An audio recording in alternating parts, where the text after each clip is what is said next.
سیدنا عثمان کے خلاف یہ جو مہم کھڑی ہوئی، قاتلین عثمان کا کوئی پتہ نہیں کہ کون ہے، بائی نیم مینشن نہیں ہے، ٹھیک ہے. اور جو لوگ صحابہ کے بارے میں کہتے ہیں، مطلب وہ ظاہر ہے کہ اس مہم کو چلانے والے تو تھے، وہ صحابہ کے نام آتے ہیں. وہ مولانا اسحاق صاحب اپنی طرف سے تو نہیں کہہ رہے، ابن کثیر نے بھی لکھا ہے، اسی طریقے سے اسود الغابہ میں موجود ہے، اور الصابہ میں موجود ہے، اور کتابوں کے اندر اہل سنت کی جو تاریخی کتابیں ہیں خلفائے راشدین کے اوپر، باقی اصحاب کے اوپر، اس میں یہ چیزیں موجود ہیں. بال کہیں پہ نام مینشن نہیں ہے کہ بھی بندے کون تھے. نام مینشن ہوتا تو ظاہر ان کو کٹارے میں لا کے کھڑا کیا جاتا. کوئی پتہ نہیں کہ قاتلین عثمان کون تھے، کوئی پتہ نہیں. ابھی پہلے کہہ رہے تھے کہ بنو امیہ تھے، اور ابھی کہہ رہے ہیں کہ کوئی پتہ نہیں کون تھے. مطلب تضاد ہے دو باتوں میں. ہاں، کچھ سر پیر نہیں ہوتا، کبھی کچھ بولتا ہے جھوٹا آدمی، کبھی کچھ بولتا ہے، تو پتہ نہیں کون تھے. تضاد. دوسری بات یہ ہے کہ نام مینشن نہیں ہے. ارے بھائی نام ہے نا، کتنے لوگوں ارے کو نام اقبالی مجرم کھڑا ہے، وہ کہتا ہے کہ اللہ حضرت شیخ، ہم نے شیخ کو مارا ہے، اور یہ کہتا ہے کہ نام مینشن نہیں ہے. ایک مجرم، اقبالی مجرم، مصنف ابن ابی شیبہ کی روایت ہے، مالک اشرف کہتا ہے کہ ہم نے مارا ہے. اور اس شخص نے اتنا جو ہے آتنک مچایا کوفہ سے آ کر، اور وہ جیسے بندوں کے لیے عمر رضی اللہ تعالیٰ کے بہنوئی سعید رضی اللہ تعالیٰ جو مبشر بالجنہ ہے، جنتی صحابی ہیں، صحیح بخاری کی روایت ہے. انہوں نے کہا ہے کوفیو، تم نے عثمان بن عفان کے ساتھ جو کیا ہے نا، یہ کہتا ہے قاتل مینشن نہیں ہے.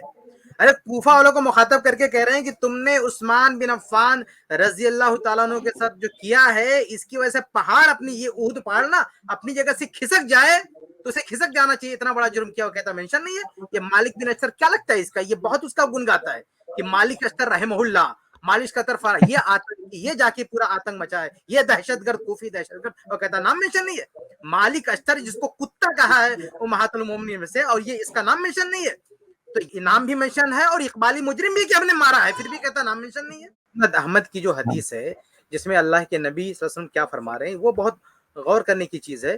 اس سے پتہ چلتا ہے کہ یہ قاتلین کون ہو سکتے ہیں. دیکھیں مسند احمد کی جو حدیث ہے نا، جلد نمبر 41 اور صفحہ نمبر 113، اور حدیث نمبر دیکھیں 2، اگر کھلی ہے تو شیئر کر دیجئے، اگر کھلی ہے سامنے تو شیئر کر دیجئے. لمبی حدیث ہے، مجھے ایک ہی جملہ پڑھنا ہے. حدیث نمبر 24566، یہ حدیث نمبر ہے.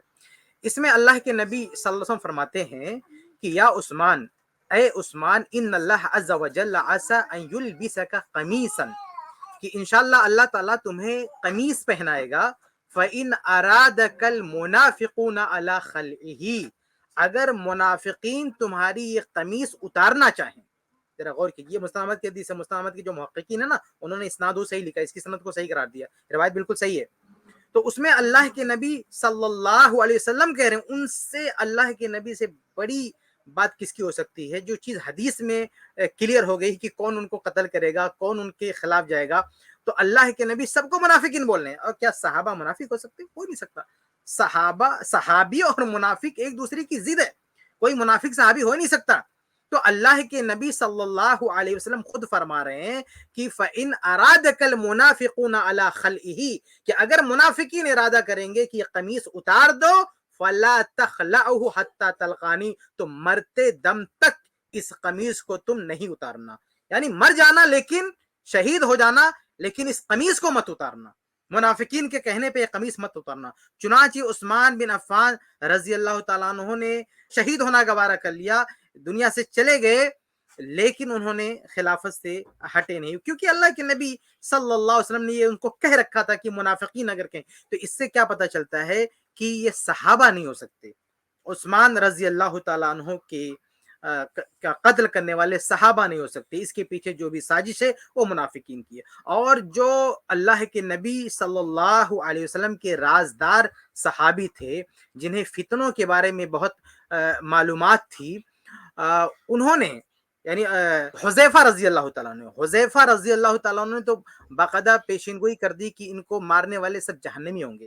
چنانچہ امام فسوی کی جو کتاب ہے المعرفہ والتاریخ، جلد 2 صفحہ نمبر 762 پر دیکھیں گے، اس کی سند مسلم کی شرط پر صحیح ہے، بالکل صحیح روایت ہے. اس میں یہ ہے کہ انہوں نے، حذیفہ رضی اللہ تعالیٰ عنہ نے، جب یہ بلوائی گئے تھے ان کے گھر پہ، عثمان بن عفان رضی اللہ کے گھر پہ گھیراؤ کر لیا، انہوں نے کہا کہ یہ عثمان بن عفان شہید ہو جائیں گے.